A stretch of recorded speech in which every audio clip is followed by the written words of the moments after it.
आज फिर इन दोनों बहनों ने इतनी पी ली कि इन्हें चलने तक का भी होश नहीं। गलती मेरी ही है। बिन माँ की बच्चियों को प्यार देने की चाह में इतना सर चढ़ा लिया कि इनके सही बुरे पर ध्यान ही नहीं दे पाया। और आज नौबत यहाँ तक आ गई है कि ये दोनों पूरी तरह बिगड़ चुकी हैं।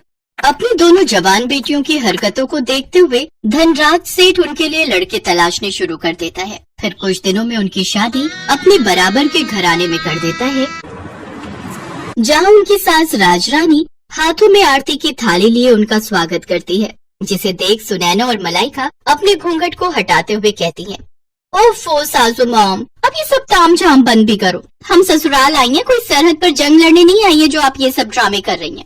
ये कहकर दोनों बहनें बिना कलश गिराए ही अपने कमरे में चली जाती हैं।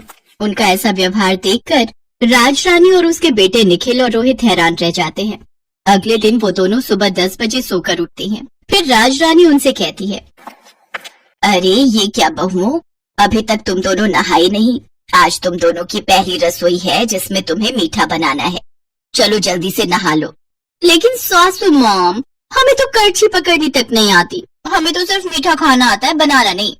और वैसे भी घर में नौकर है ना, तो ये उनका काम है। हमने तो आज तक अपने घर के किचन में भी कदम नहीं रखा। बेटा, घर में भले ही हर काम के लिए नौकर है, लेकिन घर का खाना तो घर की लक्ष्मियों को ही बनाना चाहिए। माँ बिल्कुल सही कह रही है। और वैसे भी शादी के बाद अपनी पहली रसोई में मीठा बनाना एक रस्म है जो हर बहू निभाती है। ओफो, मायके में हमारा बाप कम था जो अब यहाँ तुम दोनों भी लेक्चर देने लग गए। Live it. अरे सुनैना, चलो जल्दी से रेडी होकर बाहर पूल में आ जाओ। आज हम दोनों जी भरकर स्विमिंग करेंगे। कुछ देर बाद दोनों बहनें सब घर वालों और नौकरों के सामने स्विमिंग ड्रेस पहनकर आती हैं और पूल में जाकर नहाने लगती हैं। अपनी बहुओं की ऐसी बेशर्मी देख राजरानी का तो सर शर्म से झुक जाता है। ये दोनों की दोनों तो मेरी नाक कटवा कर रहेंगी। हे भगवान, मेरे घर की इज्जत अब तेरे हाथ में है। राजरानी एक धार्मिक महिला थी, साथ ही वो समाज सेविका भी थी। उसका खुद का एक बड़ा एनजीओ था जिससे शहर की बड़ी बड़ी हस्तियां जुड़ी हुई थी। ऐसे ही कुछ दिन बीतते हैं। मलाइका और सुनैना अपने ससुराल के प्रति कोई जिम्मेदारी नहीं समझती थी। वो दोनों तो बस सारा दिन अपने मेकअप, पार्लर, शॉपिंग और पार्टीज में ही बिजी रहती। ये इतने छोटे कपड़े पहनकर तुम रात को कहाँ जा रही हो बहू? सासू मॉम, आज हमारी फ्रेंड की बर्थडे पार्टी है। हम दोनों नाइट क्लब जा रही हैं। आने में देर हो जाएगी। चलो सुनैना। फिर दोनों शॉर्ट ड्रेस पहनकर नाइट क्लब चली जाती हैं, जहाँ वो खूब सिगरेट शराब पीती हैं। फिर आधी रात को कुछ लड़के उन्हें घर ड्रॉप करते हैं। दोनों लड़खड़ाते हुए अंदर आती हैं, जहाँ उन्हें देखकर राजरानी उनसे कहती है, ये सब क्या है? आज तो तुम दोनों ने हद ही कर दी। अरे बड़े घर की बहुओं को ये सब शोभा नहीं देता। ओह सासू मॉम, अब अपना भाषण फिर देना मत शुरू कर दो। अरे यार, यही तो हमारे जीने के दिन है। अरे हम अपनी जवानी में एंजॉय नहीं करेंगे तो क्या तुम जैसी बुढ़िया होकर एंजॉय करेंगे? हाँ। तभी निखिल और रोहित वहाँ आते हैं और उन दोनों को जोरदार थप्पड़ मारते हैं।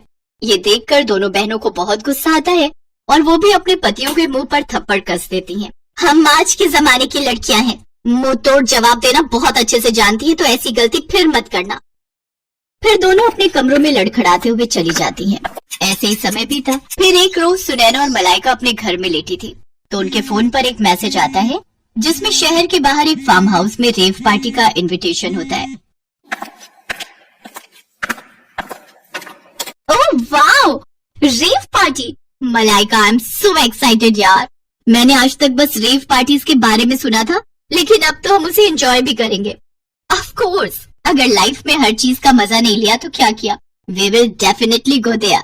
दोनों बहनें खुश हो जाती हैं और शाम को तैयार होकर अपनी कार लेकर वहाँ पहुँच जाती हैं। पुलिस से छुपकर उस फार्म हाउस पर पूरी पार्टी में शराब, सिगरेट, ड्रग्स से लेकर सुख की हर चीज शामिल होती है। वो दोनों उस दिन ड्रग्स का सेवन भी करती हैं, जिससे उनका सर पूरी तरह घूम जाता है और वो एक अलग ही दुनिया में होती है। तभी एक लड़का जो कि नशे में होता है, मलाइका को गलत तरीके से छूने की कोशिश करता है। तभी कुछ पल के लिए लाइट चली जाती है और जब लाइट आती है तो वो लड़का जो मलाइका को छेड़ रहा था वो मरा हुआ जमीन पर पड़ा होता है। कुछ ही देर में उस पार्टी में पुलिस छापा मारती है और सबको अरेस्ट कर लेती है। अगले दिन राजरानी अपने बेटों के साथ जेल पहुंचती है। सासू मॉम, निखिल, हमने सचमुच किसी का मर्डर नहीं किया। हमें बचा लो सासू मॉम, प्लीज हेल्प अस।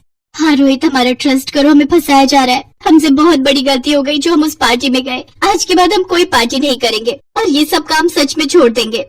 तुम दोनों को अपनी गलती का एहसास हो गया, यही काफी है। आकाश, यहाँ आ जाओ। और इंस्पेक्टर साहब, आप छोड़ दो इन्हें। जी मैडम। ये लड़का तो जिंदा है। हाँ, ये सब हमारे प्लान था, तुम दोनों के अगले ठिकाने लगाने के लिए। दरअसल ये सारा प्लान राजरानी और उसके बेटों का था, जो उन्होंने अपनी बहुओं को सबक सिखाने के लिए किया था। उन्होंने ही अपनी पहुंच का इस्तेमाल करते हुए इस पार्टी का आयोजन किया और ये सब ड्रामा रचा। लेकिन इससे मलाइका और सुनैना को अच्छा सबक मिला और वो दोनों अब बेशर्म से संस्कारी बहुएं बन गई, जो अपने परिवार के साथ अच्छे से अपनी गृहस्थी चलाने लगी।